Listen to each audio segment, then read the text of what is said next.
নমস্কাৰ আপোনালোক সকলোকে মোৰ ইউটিউব চেনেল আসাম এক্সাম কৰ্ণাৰলৈ স্বাগতম জনাইছোঁ। এছচিটি ডিএলএডৰ ৰাউণ্ড 1ৰ ৰিজাল্টৰ পিছত এতিয়া ৰাউণ্ড 2 ৰিজাল্টসমূহ দিয়া হ'ব। ৰাউণ্ড 2 ৰিজাল্টসমূহ কেতিয়া দিয়া হ'ব মই সেই বিষয়ে জনাম। তাৰপিছত অনলাইন কাউন্সেলিং 2 কেতিয়া হ'ব সেইটো বিষয়ে জনাম। ভেকেঞ্চি লিষ্ট কেতিয়ালৈ দিব আৰু যোৱা বছৰ ৰাউণ্ড 2ত কোনে কোনে ছিট পাইছিলে সেইখিনি কথা আপোনালোকক মই জনাবলৈ চেষ্টা কৰিম।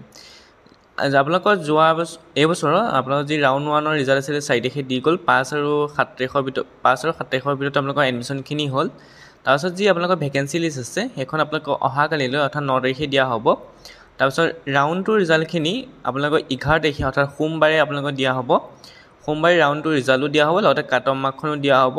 কাট অফ মাৰ্কখন চাব পাৰিব। যিসকলে ৰাউণ্ড 2ত ছিট নাপাব তেওঁলোকে ৰাউণ্ড 3 কাৰণে চাব পাৰিব যে আপোনালোকৰ ৰাউণ্ড 2ত কিমান কাট অফ গ'ল সেইখিনি চাবৰ কাৰণে আপোনালোকক কাট অফ মাৰ্কখন দিয়া হ'ব। কাইলৈ আপোনালোকৰ ভেকেঞ্চি লিষ্টখন দিয়া হ'ব, অৰ্থাৎ ৰাউণ্ড 1ৰ পিছত এডমিশ্যন লোৱাৰ পিছত ক'ত কিমান ছিট খালী থাকি গ'ল তাৰ ওপৰত ভিত্তি কৰি আপোনালোকক কাইলৈ ভেকেঞ্চি লিষ্ট দিয়া হ'ব। তাৰপৰা 11 তাৰিখে আপোনালোকৰ ৰাউণ্ড 2 ৰিজাল্ট দিয়া হ'ব। তাৰপিছত আপোনালোকৰ ফিজিকেল ভেৰিফিকেশ্যন ৰাউণ্ড 2 কাৰণে এদিনেই দিছে, সেইটো হৈছে 12 তাৰিখ। 12 তাৰিখৰ দিনাই আপোনালোকে ফিজিকেল ভেৰিফিকেশ্যন কৰিব লাগিব। গতিকে আপোনালোকৰ ৰাউণ্ড 2 ৰিজাল্টখিনি 11 তাৰিখে দিয়া হ'ব। তাৰপিছত আহিলে আপোনালোকৰ online counselling second phase. Online counselling second ফেজত আপোনালোকৰ ইয়াত এটা কথা উল্লেখ কৰিছে, subject to availability of seats, অৰ্থাৎ য'ত ছিট খালী আছে সেইবিলাকতে আপোনালোকে অনলাইন কাউন্সেলিং কৰিব লাগিব। অৰ্থাৎ আপোনালোকে আগতে মনৰ পচন্দ মতে প্ৰিফাৰেঞ্চ দিছিলে, অৰ্থাৎ আপোনালোকৰ আগতে ছিট আছিলে কাৰণে আপোনালোকে প্ৰিফাৰেঞ্চটো 1, 2, 3, 4কৈ দিছিলে। য'ত যিখনৰ মন আছিলে সেইখনতে প্ৰথম প্ৰিফাৰেঞ্চ দিছিলে। কিন্তু আপোনালোকৰ ৰাউণ্ড 2ত তেনেকৈ প্ৰিফাৰেঞ্চ দিলে নহ'ব। য'ত ছিট খালী আছে আপোনাৰ কেটেগৰীটো সেইখনক আপুনি ৰাউণ্ড 1ত প্ৰিফাৰেঞ্চ 1 হিচাপে দিব লাগিব, আৰু তাৰ পিছৰখিনিত ৰাউণ্ড 2, 3কৈ আপুনি দিব লাগিব। অৰ্থাৎ আপোনাৰ ছিট য'ত খালী আছে, অৰ্থাৎ আপোনাৰ কেটেগৰী OBC হওক, OBC যেনিবা কোনোবাখন আপোনাৰ ডিষ্ট্ৰিক্টত কোনোবাখন খালী আছে সেইখনক প্ৰথম প্ৰিফাৰেঞ্চ দিব লাগিব, বাকী থকা এইখনক আপুনি একাদিক্ৰমে তললৈ দিব। ৰাউণ্ড 3 ৰিজাল্টো আপোনালোকৰ অনলাইন কাউন্সেলিং ছেকেণ্ড ফেজৰ পিছতে 18 তাৰিখৰ পিছত দিয়া হ'ব। তাৰপিছত 18 তাৰিখৰ পিছত যদি আপোনালোকৰ আকৌ ৰাউণ্ড 3টো যদি আপোনালোকৰ ছিট খালী থাকি যায় তেতিয়াহ'লে ভেকেঞ্চি লিষ্ট আকৌ পাব্লিছ কৰা হ'ব 21 তাৰিখে। ভেকেঞ্চি যদি তাত থাকি যায় তেতিয়াহ'লে ৰাউণ্ড 3ৰ পিছত যদি আপোনালোক কৈছে যে ছিট যদি এভেইলেবল থাকে তেতিয়াহ'লে আপোনালোকৰ আকৌ হয়তো ৰাউণ্ড 4 কাৰণে ওলাব পাৰে, নহ'লে আপোনালোকৰ স্পট এডমিশ্যন হ'ব।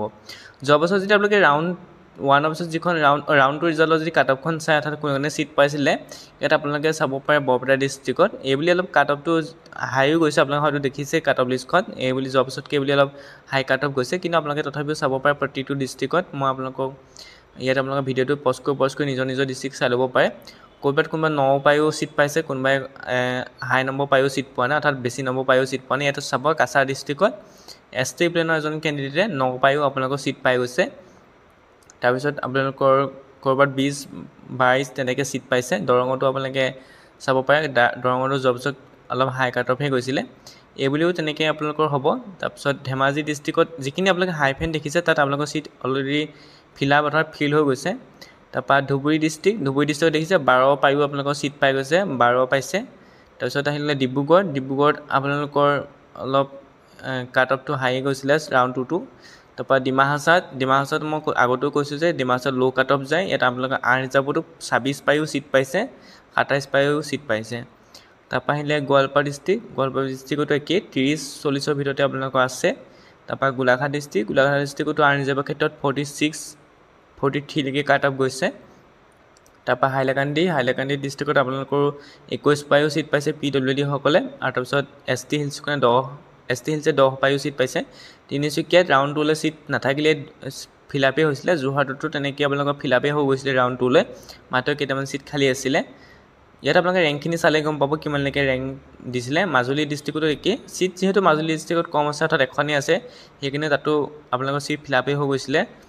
কামৰূপ ডিষ্ট্ৰিক্টত আপোনালোকৰ ছিট বেছি আছিলে, আপোনালোকৰ যিহেতু কলেজ সংখ্যা বেছি। কাৰ্বি আংলঙতো ছিট ফিল আপেই হৈ গৈছিলে।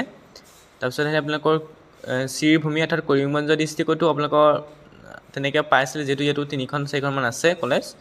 কোকৰাঝাৰ ডিষ্ট্ৰিক্টতো কাট অফটো আপোনালোকৰ ST প্লেন বা ST হিলছৰ ক্ষেত্ৰত অলপ ল' গৈছিলে। লখিমপুৰ ডিষ্ট্ৰিক্টতো আন ৰিজাৰ্ভৰ ছায়েন্সৰ ফালৰ পৰা 50 গৈছিলে। মৰিগাঁও ডিষ্ট্ৰিক্টতো আপোনালোকৰ 49 আন ৰিজাৰ্ভ, কিন্তু আপোনালোকৰ কলেজ অফ এডুকেশ্যনত 11 পায়ো ছিট পাইছে ছায়েন্সৰ ফালৰ পৰা। কলেজ অফ এডুকেশ্যনত 11 পায়ো ছিট পাইছে। তাৰপৰা নগাঁৱত 9 পায়ো ছিট পাইছে, দেখিছে আপোনালোকে। তাৰপৰা নলবাৰীত আপোনালোকে চাব পাৰে, নলবাৰীতো আপোনালোকে এইখিনি চাব পাৰে তাৰপৰা আহিলে শিৱসাগৰ ডিষ্ট্ৰিক্টতো আপোনালোকৰ কাট অফখিনি হাই গৈছিলে গতিকে আপোনালোকৰ এই ভেলিউ সেই ছেমেই আপোনালোকৰ থাকিব অলপ হয়তো সালসলনি হ'ব কিন্তু আপোনালোকৰ ৰেংকখিনি আপোনাৰ ছেমেলৈকে থাকিব সেইখিনি ভিত্তিতে আপোনালোকৰ ৰাউণ্ডটোত ৰিজাল্ট আহিব